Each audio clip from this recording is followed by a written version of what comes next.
Hey there! So, this is a special edition of The Wrap. We want to improve this product and make it even more useful for you, our loyal reader. Please take a minute to answer just 2 questions in our micro survey link below. From next week, we will be restructuring the way The Wrap is done in line with your feedback, so be sure to let us know what you think. In today's wrap, we tell you why Donald Trump's second term in office should worry us all. Back home, we're side-eyeing the judiciary because of sexual harassment charges leveled against not one, but 2 members, one of them a whole judge. Meanwhile, rappers Drake and A$AP Rocky have their own legal troubles. We also explore why a minister close to the president should maybe step aside before she's fired. So let's dive into this week's edition of Empowering News, brought to you by myself, Roshni Pillay, and the rest of the Explained team. Today marks Donald Trump's 4th day in office as the 47th president of the USA, and what a dark few days it's already been. Monday's inauguration included a bevy of tech billionaires, all given prime seats and high visibility. Many of these men are blatantly currying favor to win lucrative government contracts and buck regulations. It's like a US version of state capture, and it was so blatant that it was frightening.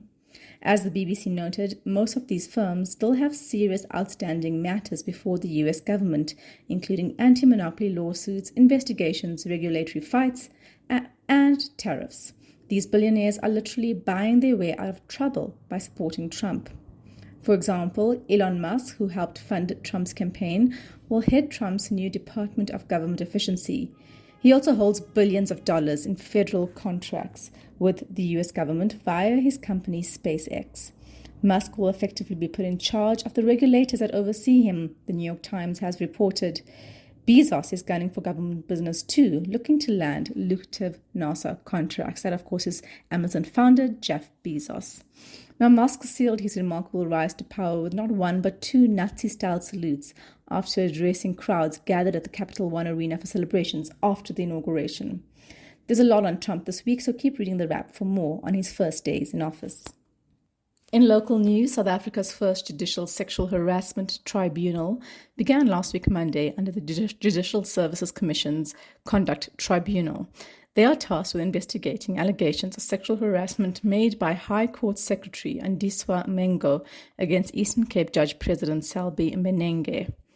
At the heart of the trial are WhatsApp messages and images that Mengo says the judge sent her in 2021, including explicit content and a pornographic collage. She claims these were unsolicited and part of a pattern of harassment, while Mbenenge insists the interactions were consensual. Mengo testified that the explicit content was so persistent that she felt pressure to respond to placate Mbenenge despite being disgusted by his advances. In one instance, she says she replied, "It's nice," to a pornographic collage he sent her because she feared that anything else would provoke further harassment. Mbenenge has flatly denied sending the explicit images and maintains that their exchanges were consensual. His defense hinges on Mengo's responses, which his legal team argues were flirtatious and did not indicate discomfort. However, evidence leader Salome Sheepers pointed out that the power dynamics in this case are hard to ignore. The tribunal is ongoing. Mengo's testimony paints a picture of relentless harassment. She claims Mbenenge sent messages referencing his genitalia as a python and even asked her to send explicit photos of herself, which she refused. The transcripts also reveal that Mengo repeatedly attempted to set boundaries, texting no to his advances and expressing frustration. South Africa has one of the highest gender-based violence rates globally, with countless women navigating harassment and violence in both public and private spaces. This case raises urgent questions about how power imbalances are exploited and the systems in place to protect those who come forward. If found guilty, Mbenenge could face impeachment, a rare and significant move in the country's legal history. Moving on to your briefs, the rap world is alive with legal drama, and we're here for it. First up, Rihanna's partner, also known as rapper A$AP Rocky, saw his shooting trial kick off on Tuesday. He's accused of firing a semi-automatic firearm at a former friend on the streets near a Hollywood hotel in 2021. If convicted, he could get up to 24 years in prison, AP reported. He has pleaded not guilty. Now, this is obviously a serious issue, but we kind of love that the judge who's presiding over this matter had the same question as the rest of us. Will Riri be there in all her fabulousness? Superior Court Judge Mark Arnold asked Rocky's lawyers at an October hearing, the mother of his children, is she going to be there? She's welcome to be here whenever she wants. I'd just like to know. Alas, the answer seems no, as Rocky wants to protect her. Meanwhile, another drama-prone rapper, Drake, is suing his record label thanks to Kendrick Lamar's diss track about him, Not Like Us. On Wednesday last week, Aubrey Drake Graham, as he is officially named, filed a suit against Universal Music Group, UMG, the label backing both rappers, saying their release and promotion of Lamar's track dissing him, which includes allegations of pedophilia, amounted to defamation and harassment. To make matters worse, Drake says the visuals on Lamar's album include an image of his house, which he considers a dangerous invasion of privacy. This follows the epic feud that played out last year between the pair, who were once friends. Not Like Us became Lamar's most notable hit, climbing to the top of the charts and nabbing 5 Grammy nominations, including Record of the Year and Song of the Year. And while rap feuds thrive on hard-hitting lyrics, Drake argues Lamar's track crossed the line. Diss tracks are one thing, allegations of this scale are another. One thing is clear, the world of hip-hop never runs out of drama or diss tracks. Back to local news, Khumbudzo Ntshavheni, a minister in the presidency and one of President Cyril Ramaphosa's key confidants, may be forced to step aside. On Monday, News 24 reported that the Hawks have wrapped up their investigation into an irregular tender worth 2.5 million rand awarded during Ntshavheni's time as municipal manager of Bar Phalaborwa municipality back in 2009. The NPA is reportedly gearing up to press charges against her. Now, the ANC step-aside rule used to only apply to leaders once they've been charged with criminal charges. However, President Cyril Ramaphosa took the rule one step further in his January 8th address, declaring that party members facing serious allegations should not wait until formal charges are filed. They should step aside the moment they're implicated. Ntshavheni has not responded to questions about this from journalists, saying she was on sick leave, while the ANC said there was nothing to say on the matter. All eyes are on the party as it battles to clear up its corrupt image, which led in part to the historic loss of its majority at the last national elections. In the UK, Prince Harry has finally settled with the news group Newspapers, NGN, the publisher of The Sun, over claims of phone hacking and other shady information gathering tactics.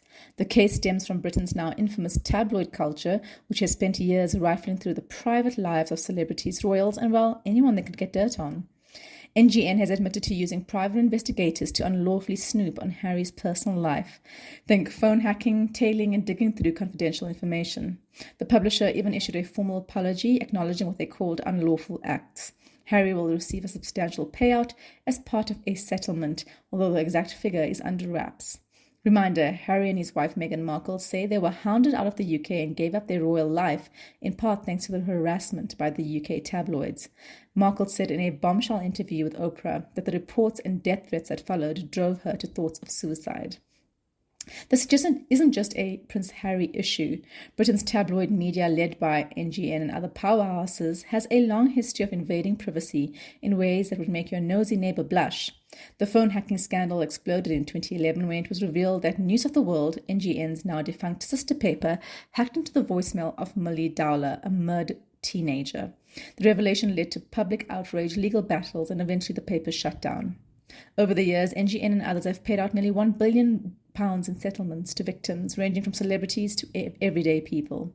Harry himself has been vocal about how these publications contributed to the trauma of his mother, Princess Diana, which she endured before her tragic death in a paparazzi chase. Harry's settlement isn't just another tabloid scandal. It's a reminder that no one, not even a prince, is safe from unethical journalism. NGN's admission highlights the need for accountability in the media, especially in an era when clicks often trump ethics. Back to Trump, he wasted no time showing everyone who's boss by signing a bevy of executive orders, some of which will have devastating consequences for Americans and the world. Let's talk about executive orders for a second. These are directives presidents use to push policies without Congress, their version of Parliament. Trump's been prolific on this front, but critics argue he's overreaching and the courts may have the final say. Here are some of the most concerning orders he's signed. declaring a national energy emergency and a return to fossil fuels, plus ending the Green New Deal, a collection of the Biden administration's measures aimed at boosting green jobs, regulating the fossil fuel industry, and limiting pollution. Additionally, Trump has tasked the U.S. ambassador to the UN to submit a formal request to withdraw from the Paris Climate Agreement. Border emergency. Trump has declared a national emergency at the country's southern border with Mexico with a promise that millions of criminal aliens will be deported. As part of this, he has ordered the deployment of military troops to enhance border security. He's also resurrected his campaign promise to bar travelers from Muslim-majority countries. Outrage has been immediate and legal battles are already brewing. Trump has also ordered the U.S. to withdraw from the World Health Organization, the WHO, due to the organization's so-called mishandling of the COVID-19 pandemic, according to him. He also signed an order pardoning 1,500 of his supporters who were part of the attack on the Capitol on the 6th of January 2021 in a bid to overturn the results of the 2020 election, which Trump lost to Biden. There are voices of sanity. Bishop Marianne Edgar Budd, a leading voice in the Episcopal Church, delivered a striking, if softly spoken, rebuke directly to Trump as he and his family attended a service at Washington National Cathedral following the inauguration.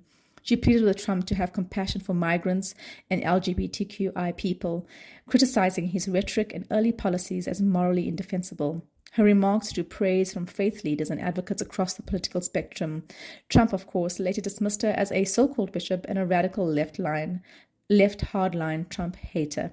He described the service as very boring and demanded an apology from her. We're just glad someone is calling him out. In sports news, South Africa's under-19 women's cricket team is not just playing, they're putting on a clinic at the T20 World Cup in Malaysia. With 3 wins out of 3, they've marched into the Super Sixes stage like it's a walk in the park. And honestly, who wouldn't be scared of a team that bowled Samoa out for 16 runs? Yes, 16, barely enough for a scorecard. Here's the tea so far. Win number 1. Rain didn't stop them from schooling New Zealand in their opening match. Despite a shortened 11-over game, South Africa posted 91-7 with the Gemma Bottas smashing 32 runs off 24 balls. The bowlers did the rest, leaving New Zealand 22 runs short. Win number 2, Samoa probably wished they'd stayed home. And Tabiseng Nini's Fury 3-for-4 spell helped dismiss them for a record low. Our openers knocked off the 17-run target in 10 balls like they had a lunch date to get to.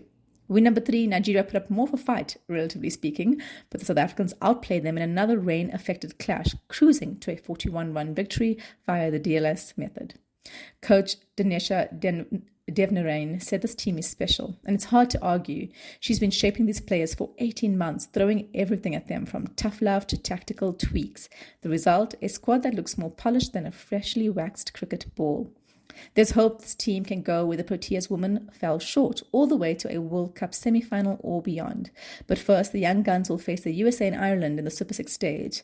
After that, it's likely the heavyweights, India, Australia or England, a true test of grit.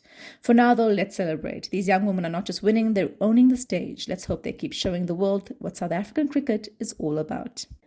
In yet another story involving sexual assault and a legal luminary, one of South Africa's top legal minds, Jeremy Gauntlet's SCKC, has stepped down from the Anglican Church's inquiry panel into serial child abuser John Smythe. The news emerged on the weekend after serious sexual abuse allegations against Gauntlet surfaced dating back to the 1980s. Wits University lecturer Dr. Hilton White has accused the advocate of abusing him when he was a teenager. The inquiry into Smythe stems from an independent report that revealed a cover-up of decades of sexual, physical, and psychological abuse of as many as 130 boys and young men by Smythe in Britain and Zimbabwe in the 80s and 90s, News 24 reported. The report found it was highly likely that this abuse continued when Smythe was in South Africa. As an aside, John Smythe's son, PJ Smythe, started the popular evangelical church, God First Church, in South Africa, later moving to the US. He was forced to step down as the leader of a US church movement after a report concluded he did not disclose important information about his father's abuses, according to reports. It's a devastating story all round, but we're glad Gauntlet stepped down. Now for justice to take its course in every aspect of this case. That's it from us at The Wrap, an award-winning product of Explain.co.za. Simple news summaries for busy people. Remember to share the love, tell your friends to sign up at Explain.co.za/subscribe, and remember to fill in our survey, link below. Till next time, goodbye from the team.